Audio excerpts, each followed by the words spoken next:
So it's Roundup herbicide that's specially formulated for big jobs. That's the new one. On this one it says biodegradable. That's the old one. It doesn't say biodegradable anymore, so it must no longer be biodegradable. It's the same product. I imagine they don't have the right to say it anymore. It must not really be biodegradable. Be careful not to spray it in my face. Oh, I'm not a murderer. Well, I'm sure these Roundup-ready soybeans are ready to harvest today. They're probably about,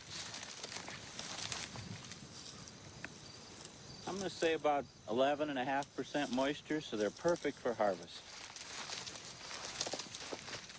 First heard about Roundup-ready soybeans in a farm magazine about 8 years ago, and it seemed like a neat innovation. The soybean has a protein genetically inserted into the plant, and its resistance of Roundup. The Roundup is sprayed on the plants. There's some definite advantages. If you look at my field here, you don't see weeds. When label directions are carefully followed, Roundup is not harmful to humans, animals, or their environment. Copyright Monsanto, made in Belgium. If you see any snails, don't spray them because they'll be inedible. So watch the strawberries. I'd encourage European farmers to take a look at the Roundup-ready technology. Frankly, it's very good for the environment. It's a sustainable system. So, give it a try.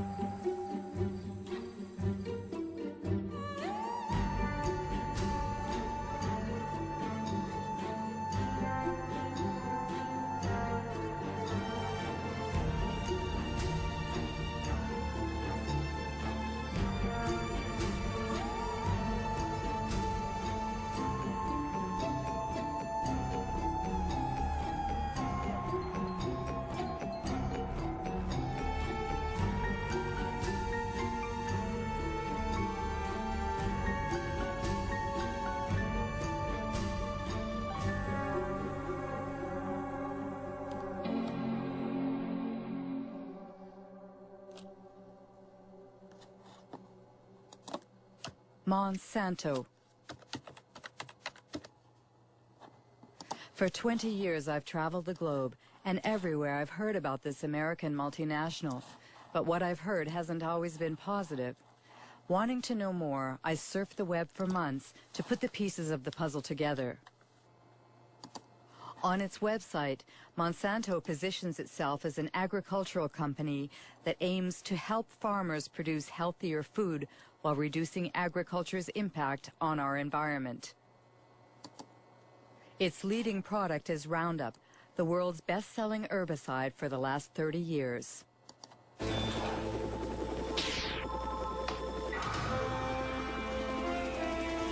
One shot, all it takes for weeds, Roundup.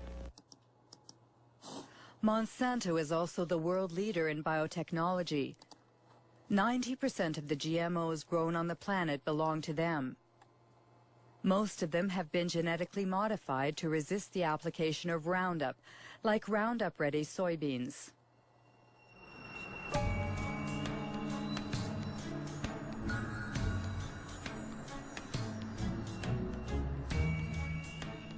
Monsanto's GMOs have invaded the planet, but no ag industry product in history has ever incited as much controversy and passion. Why? What's at stake with GMOs? And could the company's past shed some light on what the company is or claims to be today? Founded in St. Louis, Missouri in 1901, it was not always an agricultural company. It was one of the largest chemical companies of the 20th century. Chemistry is working for you, and very likely Monsanto is working for you. Monsanto, where creative chemistry works wonders for you. The wonders boasted about in this commercial made Monsanto one of the most controversial companies in the industrial era. Agent Orange, aspartame, bovine growth hormone, PCBs. These chemically created oils used worldwide as coolants and lubricants in electrical equipment were the jewels in Monsanto's crown for over 50 years.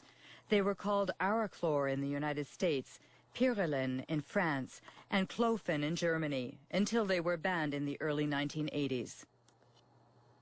Monsanto PCB.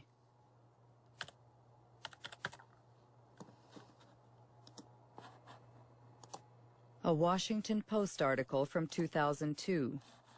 Monsanto hid decades of pollution. It happened in Anniston, Alabama.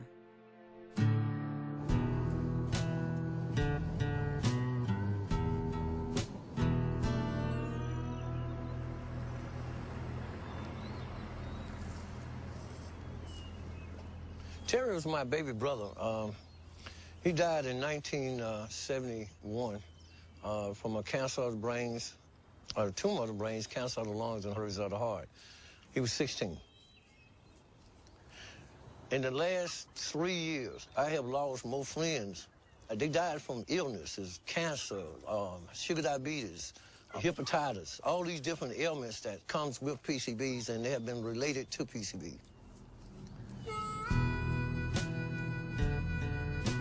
This is Monsanto Road.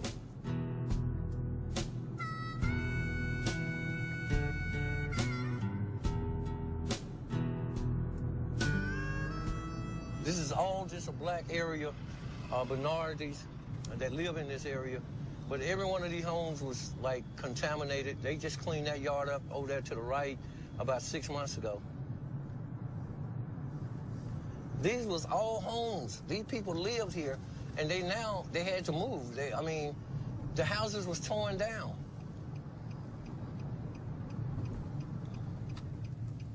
My brother fell dead right around the house. This is the house I was raised in.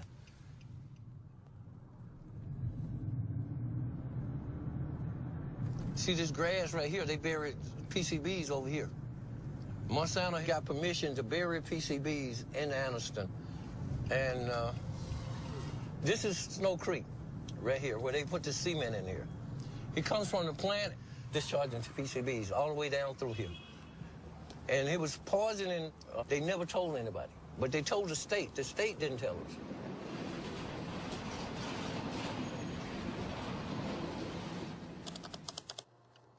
PCB Monsanto knew, but what exactly did they know? An environmental organization in Washington, D.C., headed by Ken Cook, has put internal Monsanto files online. Most of them are classified confidential.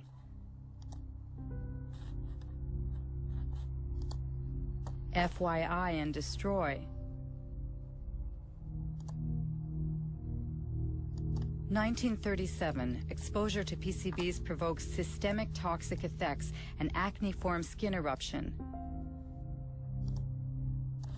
In 1961, 2 workers developed hepatitis symptoms after a pipe broke in a factory using PCBs. In 1966, Monsanto scientists placed fish in Snow Creek's water. All were dead in 3.5 minutes. Pollution, a letter addressed to sales executives in 1970.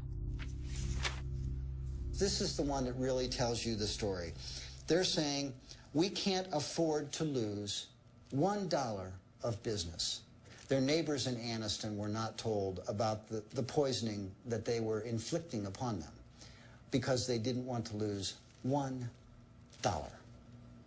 It was only when lawyers went to court on behalf of people in Anniston and forced the company through the legal system to disclose these internal secret documents that we knew what they knew. They knew the truth from the very beginning. They lied about it. They hid the truth from their neighbors. They hid the truth, in many cases, from the government authorities. And when they did share information with government authorities that should have been acted upon, the government authorities, instead of siding with the people who were being poisoned, sided with the company. They sided with Monsanto. It was outrageous, absolutely unforgivable.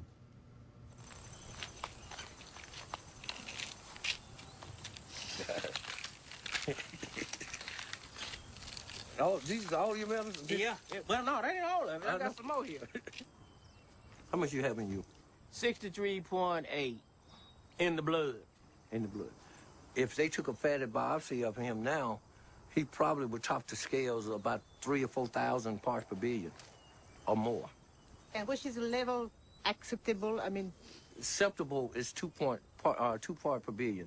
That's standard all around the world. But these people, we have more in our bloods and in our body than actually anywhere else in the world. it's usual here to speak about his PCB level. We all talks about it because it became a household word now. Kids used to run up to me, Mr. Baker, I got tested. I had 3 part per billion in my blood. How long do you think I got? That's a horrible story. But what do scientists think about it? On the web, you can find